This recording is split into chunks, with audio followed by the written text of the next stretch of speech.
I was a single father at the time.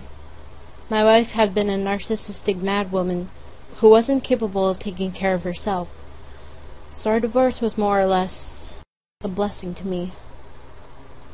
When we had separated, I was granted custody of our young son, who was my entire life.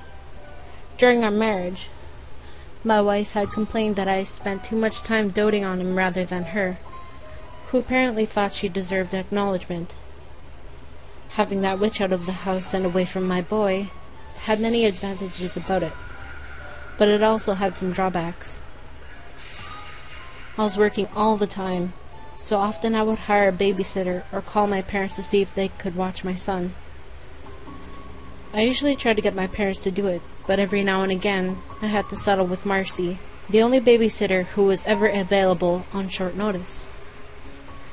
I never particularly liked Marcy, as she was always a bit on the irresponsible side. Marcy would often spend most of the time babysitting on the phone rather than paying attention to my child, and every time she saw my car pull into the driveway, she grabbed her things and left through the back door. She was a pain, but she was all that was available. One night, I stepped into my home and I called her name, but there was no answer. I assumed she must have left through the back door again, so I paid no attention to her lack of answer. I walked to the living room and saw that at the top of the stairs was my son, still in his pajamas. "Hey, sport," I called to him before noticing the look on his face. "Something wrong, son?" "I had a nightmare, Daddy," he told me, before running downstairs to hug me. "It was so scary." "What happened in it?" I asked. He hugged me tighter. "I was walking down the hall when I heard the sound of Marcy humming downstairs. I hid in the dark of the top of the stairs, where she couldn't see me, and I spied on her doing her homework in the kitchen. After a few minutes, the pantry door behind her opened silently.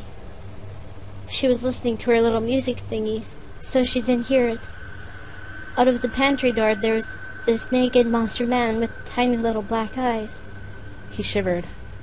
"Go on, son," I cajoled. "Well, the monster man watched her for a long time, and then he waved his hand at the closet in the living room.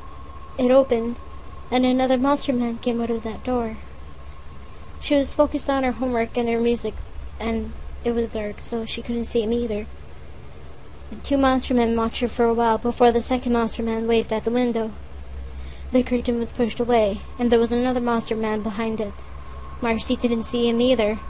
So then, the third and second monster men waved at the basement door, and two monster men came out. I was so scared, but I tried to be quiet, and none of them saw me.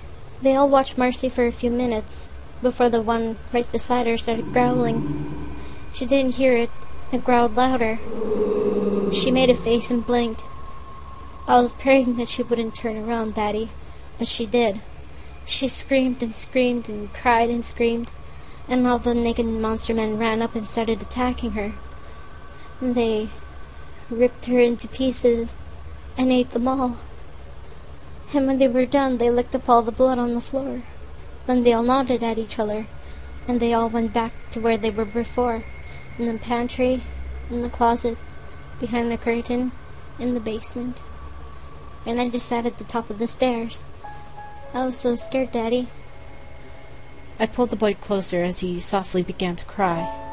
I gave him a soft kiss on the cheek as I tried my best to comfort him. "Then what happened, son?" I went to leave and get the neighbors to help. I thought that if I ran fast enough to the door, they wouldn't catch me. I ran as fast as I could, but they all jumped out at me, Daddy. They were so scary. They grabbed me and were about to eat me when... "What happened, son?" He stuttered as he attempted to weep out the rest of the tale.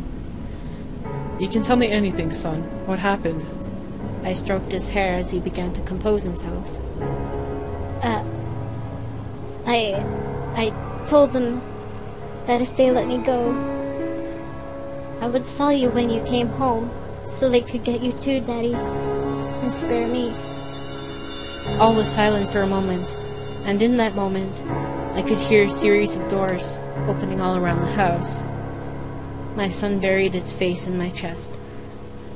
I'm sorry, Daddy.